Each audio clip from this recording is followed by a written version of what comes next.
Ma'am, you need to leave this property. Excuse me? I live here. The homeowner reported someone's trespassing. I am the homeowner. This is my house. The caller said the owner is an elderly white woman. You don't exactly fit that description, do you? The caller is wrong. I'm Dr. Simone Hartley. I've lived here 12 years. Doctor, huh? Sure you are. The June sun was shining bright that Saturday afternoon when Dr. Simone Matthews returned home after an exhausting 14-hour shift at the hospital. She was wearing her blue scrubs with her stethoscope still hanging around her neck and her hospital ID badge clipped to her pocket. All she wanted was to enter her own home, take a shower, and rest.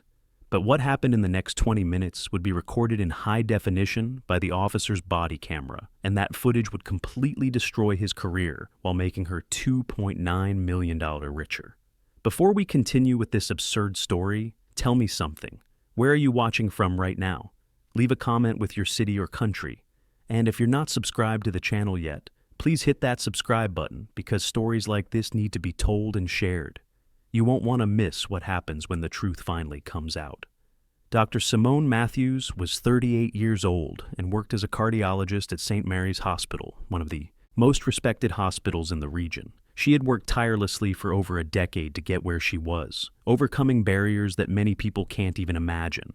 Simone grew up in a poor neighborhood, was the first in her family to go to college, and graduated among the top of her class in medical school. She was the type of person who woke up at 5 a.m. to study before work and stayed late helping patients who couldn't afford to pay. Her colleagues deeply respected her. Her patients loved her and frequently sent thank you letters to the hospital praising her care and dedication. Simone had an impeccable reputation in the medical community, being regularly invited to speak at conferences and train residents. And she had bought that house, her dream home, just 6 months earlier, using all the savings she had accumulated over years of hard work. The house was in a quiet, well-established neighborhood with tree-lined streets and well-maintained properties. It wasn't the kind of place where bad things usually happened. Simone had specifically chosen that neighborhood because she wanted peace and security after years of living in noisy apartments near the hospital. The house itself was modest but beautiful, with a small front garden that she was personally tending to on weekends. She was proud of that place. It was physical proof of all her hard work and sacrifice. On that specific afternoon of June 3rd, 2023, Simone was particularly exhausted. It had been a brutal day at the hospital, with 2 emergency surgeries and several critical patients who needed constant attention. She barely had time to eat or drink water during her shift. When she finally managed to leave, it was past 3 in the afternoon, and all that was on her mind was getting home, taking off those sweaty scrubs and resting for a few hours before having to return on Sunday morning. She drove to her street, parked in the driveway as she always did, grabbed her purse from the passenger seat, and started. Walking toward the front door, her feet ached after standing for so many hours in the operating room. She was mentally making a list of what she would do as soon as she got inside: hot shower, quick meal, maybe watch something light on TV before sleeping. That's when she saw the police car parked on the street, right in front of her property. The officer who stepped out of that car was Greg Thompson, a 42-year-old policeman with 15 years of experience on the force. He had a track record that most people in the department knew about but preferred to ignore. 3 formal complaints in the last 5 years, all involving questionable approaches to black residents in the neighborhood. None of them had resulted in serious disciplinary action because the department always found a way to file away or minimize the complaints. Thompson was the type of officer who saw threats where none existed, especially when those threats had a specific skin color. And on that Saturday afternoon, he was about to make the mistake that would finally put him on the unemployment list. Thompson had received a call minutes earlier from a neighbor on the street. The call was vague, mentioning a suspicious person walking near the houses in the neighborhood. The neighbor didn't give many details, just said there was someone he didn't recognize walking slowly along the sidewalk looking at the properties. For Thompson, that was enough. He didn't ask additional questions about the person's description, didn't request more context, simply assumed something was wrong and decided to investigate personally. When Thompson saw Simone getting out of the car wearing hospital scrubs, something in his mind immediately marked her as suspicious. It didn't matter that she was clearly dressed as a healthcare professional. It didn't matter that she had parked in the driveway as if that were her usual spot. It didn't matter that she was carrying a regular purse and walking casually toward the front door. For Thompson, a black woman in that predominantly white neighborhood was automatically questionable. He activated his body camera and began walking towards Simone. The camera captured every second of what was about to happen, every word, every facial expression, every moment of an interaction that would become viral and destroy a career, while validating the experience of thousands of people who had been through similar situations. Thompson approached with that posture police officers use when they want to intimidate, hand resting near the belt, chest puffed out, hard expression. Simone was about to put the key in the lock when she heard footsteps behind her. She turned and saw the officer approaching quickly.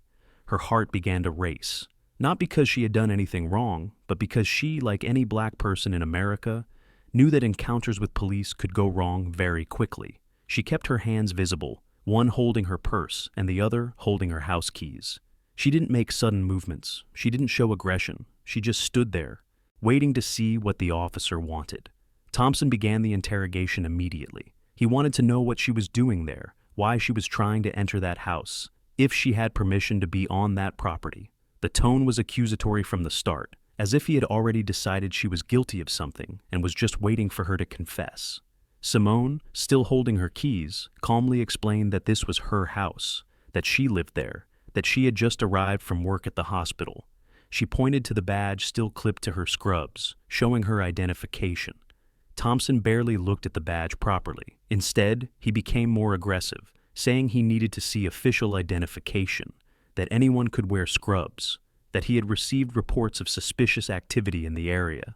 Simone felt frustration growing inside her, but remained calm. She explained that her driver's license was inside her purse and that she could show it, but asked why she was being questioned for simply entering her own house. This question seemed to irritate Thompson even more. The situation began to escalate quickly. Thompson insisted she was being difficult, that if she really lived there, it wouldn't be a problem to show identification and prove it. He said he had every right to investigate suspicious activities, and that her refusal to cooperate was only making things worse for her. Simone, who had studied her constitutional rights and knew intimidation tactics when she saw them, held her ground. She said she would show identification, but wanted to know specifically what law she had violated to justify this approach. At this point, something interesting happened that the body camera captured perfectly.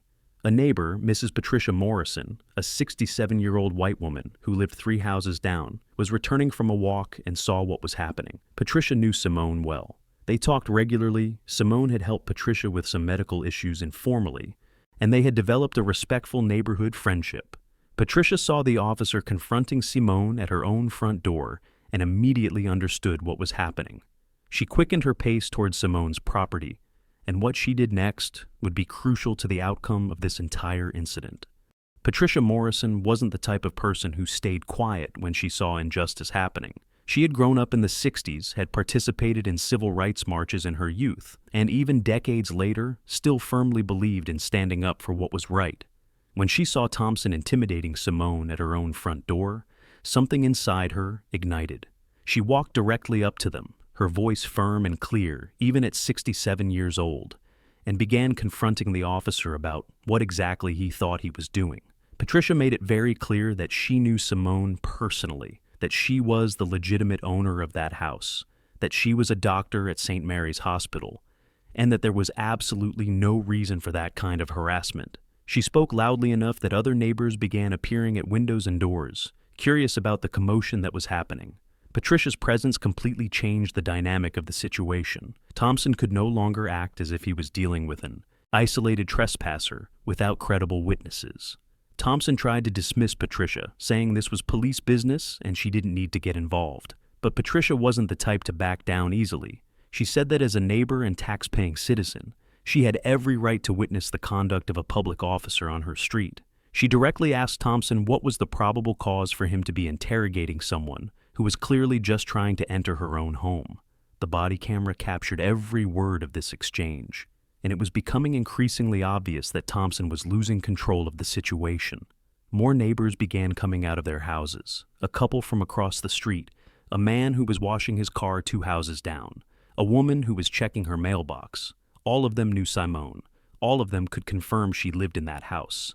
And several of them began doing exactly that, calling out from afar that, yes, that was Dr. Matthews' house, that she had lived there. For months, that nothing suspicious was happening. Thompson was now surrounded by multiple witnesses, all contradicting the narrative he was trying to build. Quick question for those watching. Have you ever witnessed someone being treated unfairly and decided to intervene?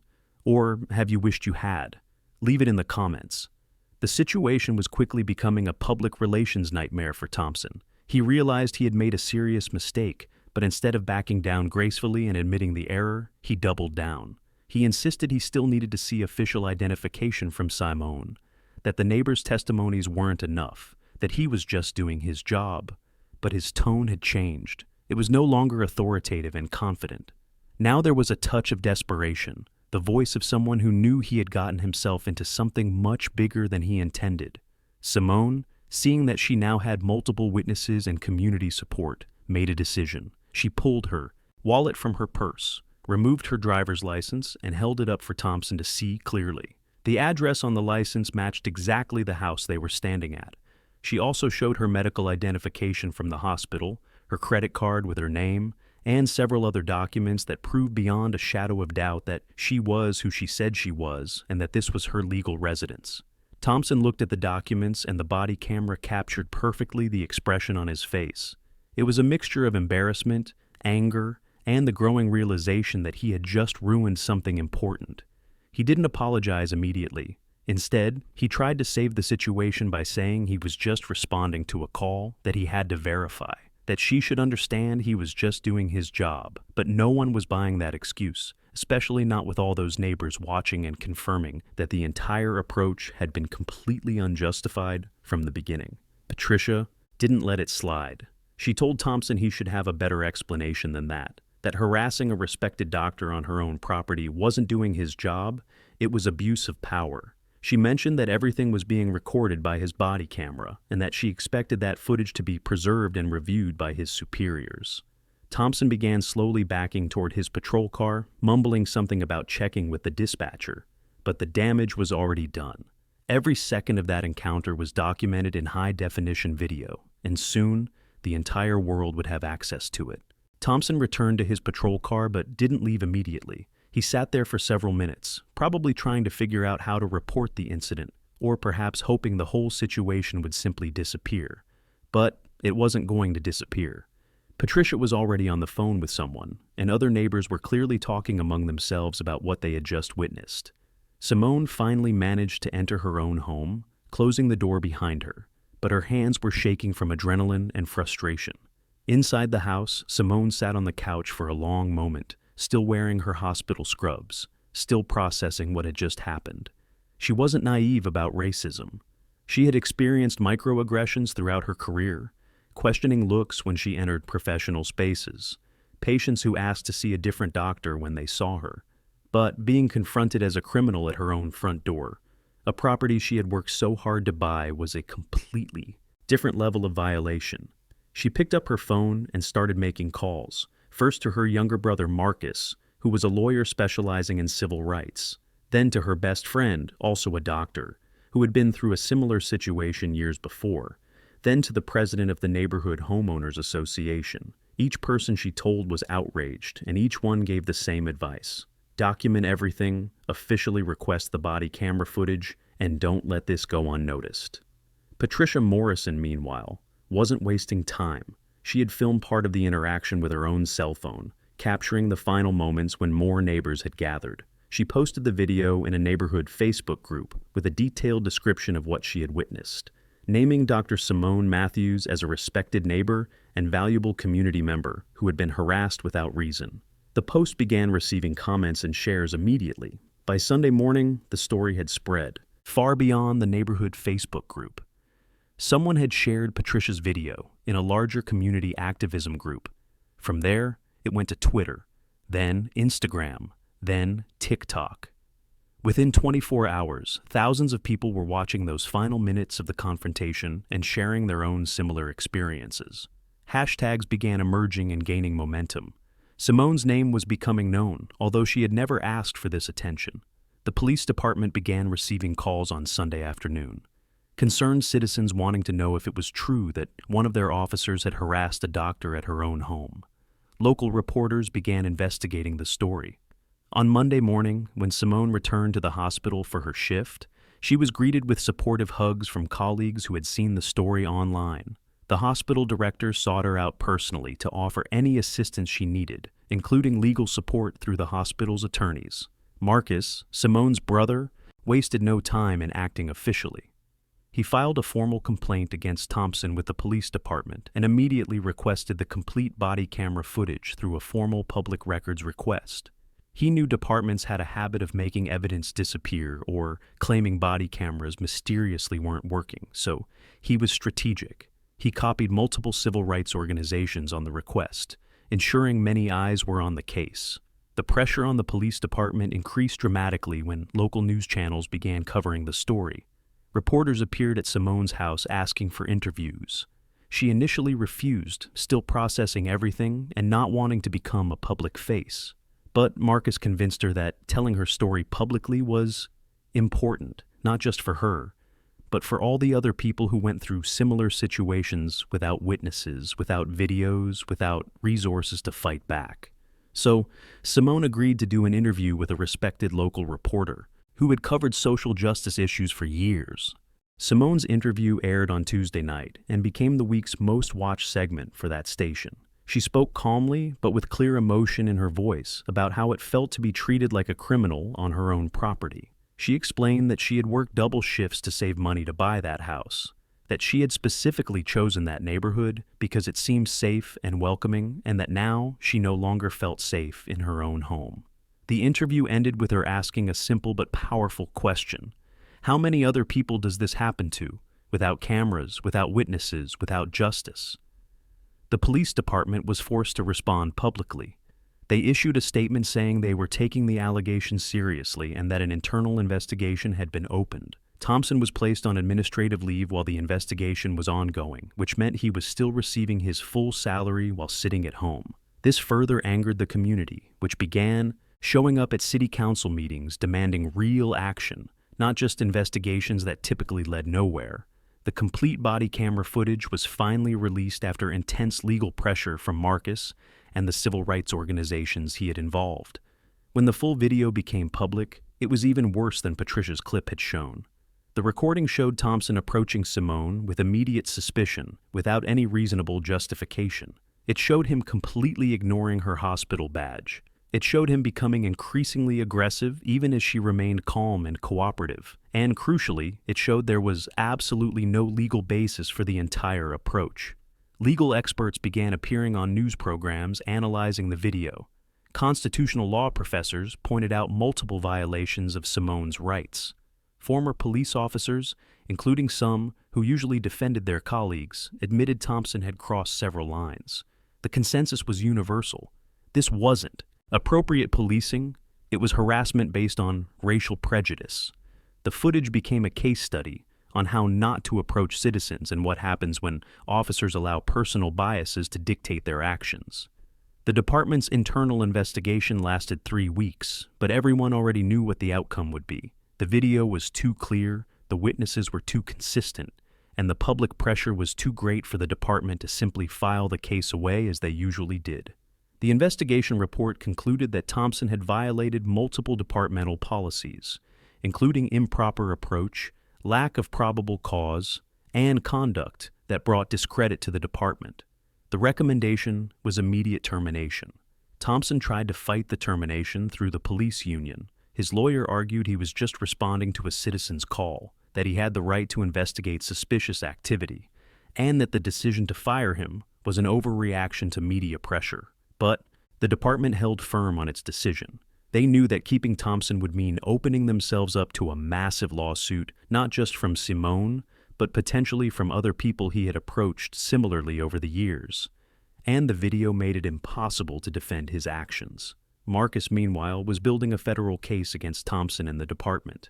The legal complaint was extensive, citing Fourth Amendment rights violations against illegal searches and seizures, civil rights violations under federal law, intentional infliction of emotional distress, and the department's failure to properly train and supervise its officers.